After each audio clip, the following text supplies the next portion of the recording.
dito sa Matsuyama. Kasi Gutom tayo. si Clark nasa tabi ni Joyce, tulog. Antok na antok. Antay lang tayo ng pagkain. Sobrang lamig kasi sa labas. Ito pala yung typical na kinakain ko dito. Boxy ito. So may tempura, karaage, salad, and then rolls. Si Cal naman yun kinakain niya. Chicken lang din. I just ate it. Yeah, fries and chicken fries too.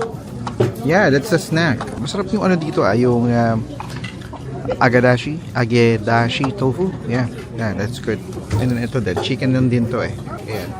So, today is Monday and compressed day natin ngayon. Si Cal and Clark, nasa bahay sila kasi it's pro day and they don't have school today. Ngayon, papunta tayo sa brake shop. Typically, I would do this myself kasi hindi naman ganun ka-complex, lalo na kung magpapalit ka lang ng brake pad. But because it's winter and hindi conducive yung lugar natin to replace a brake pad, I thought of maybe scheduling or having the work done by a professional shop. So doon tayo pupunta ngayon. The estimate for it is around $310. Pagpapalit ka lang ng brake pad, $310 plus tax. So you're looking at more or less $350. Now give or take $350 for a brake pad replacement.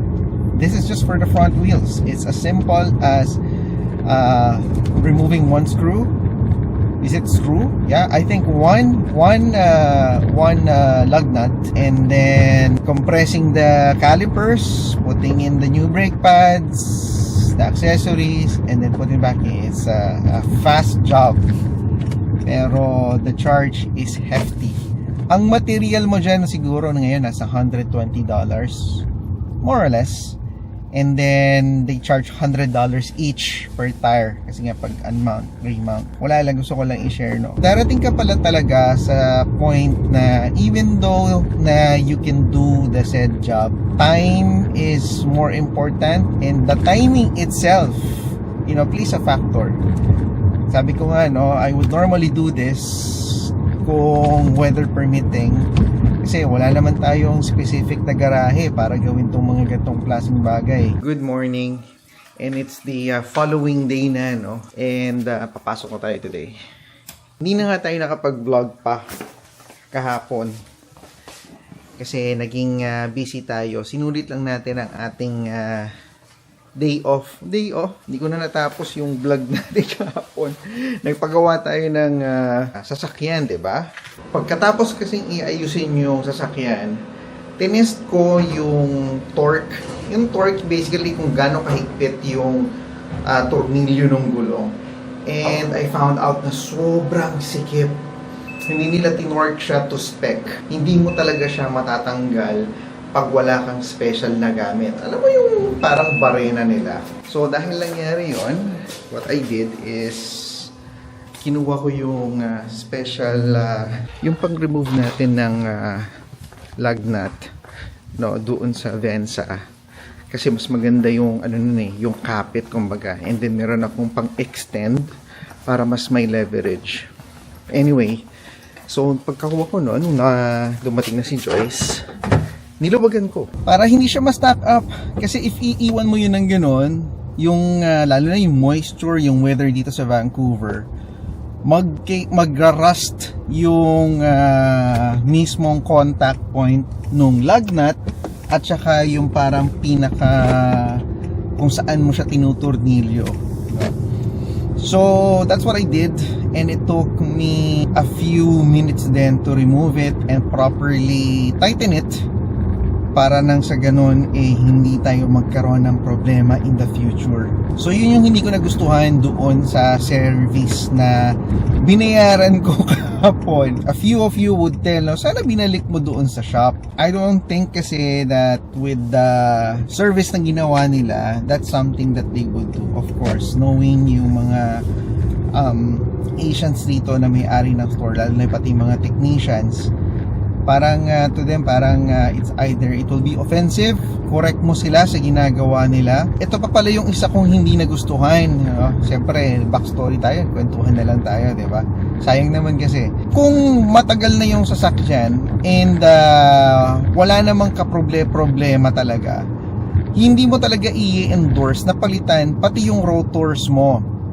When I went there, they were saying na parang, oh, why don't you change your rotors na rin? Talagang parang they're selling additional service na alam mo, kung hindi ka maalam sa sasakyan talagang they would convince you to replace it para isang gawaan na lang, which will be more money on their end.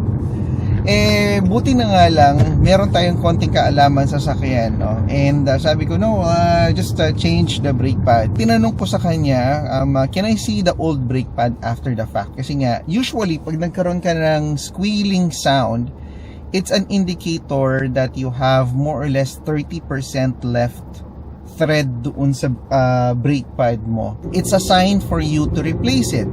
Yung sa akin kasi, it started mga siguro 2.5 weeks ago, I started to hear that squealing sound. Sabi ko nga, no, hindi ko naman kasi alam kung ano pa yung magiging plano namin. Hindi ko alam kung magkakaroon kami ng biyahe, diba? Up the mountains or whatnot.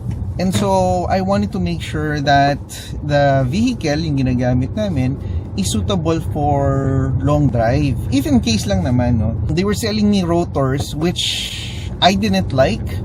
Kasi the car is 48,000 kilometers in terms of, yung mileage.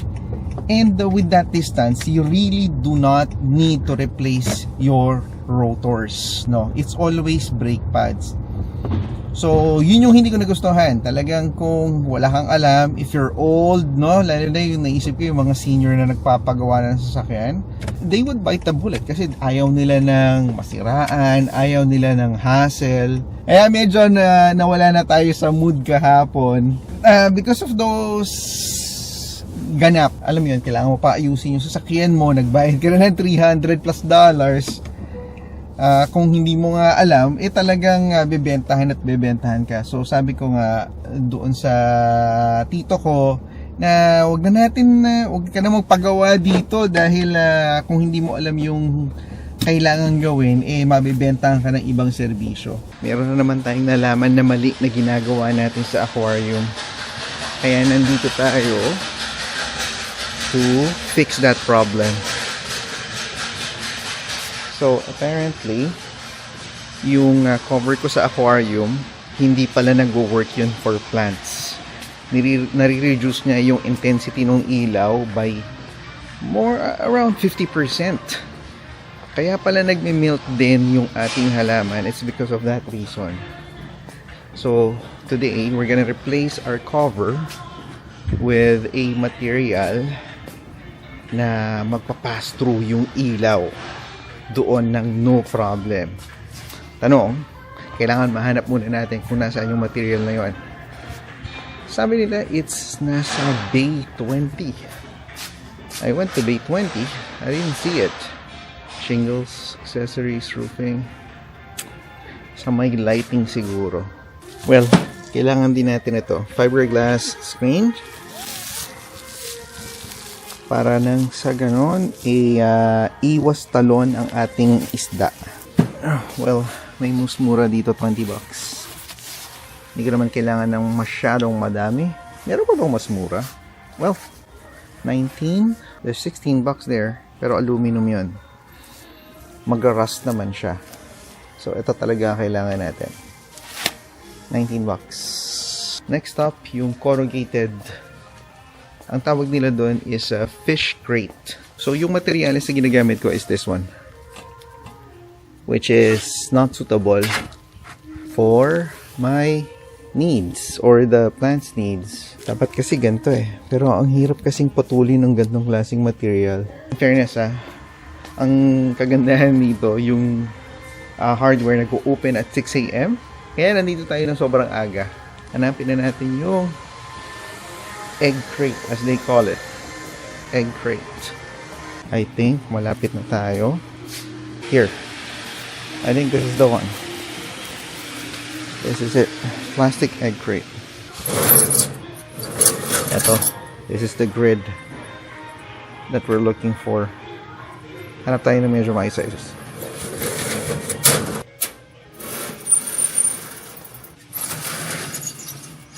Well, ito yung egg crate.